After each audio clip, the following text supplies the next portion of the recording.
حضرت ابو ہریرہ رضی اللہ تعالیٰ عنہ سے روایت ہے کہ ہمارے پیارے نبی حضرت محمد صلی اللہ علیہ وآلہ وسلم نے فرمایا،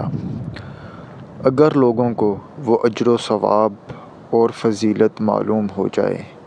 جو اذان دینے اور صف اول میں کھڑے ہو کر نماز ادا کرنے میں ہے، پھر وہ اس فضیلت کے حصول کے لیے، اس فضیلت کو حاصل کرنے کے لیے وہ اور کوئی طریقہ نہ پائیں سوائے اس کے کہ ان کو قرآن اندازی کرنی پڑے، تو ضرور وہ قرآن اندازی بھی کریں گے۔ اور اگر لوگوں کو وہ اجر و ثواب معلوم ہو جائے جو ظہر کی نماز کی طرف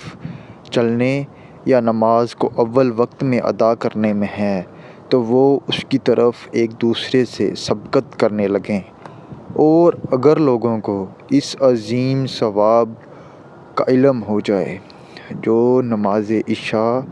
اور نماز فجر باجماعت ادا کرنے میں ہے،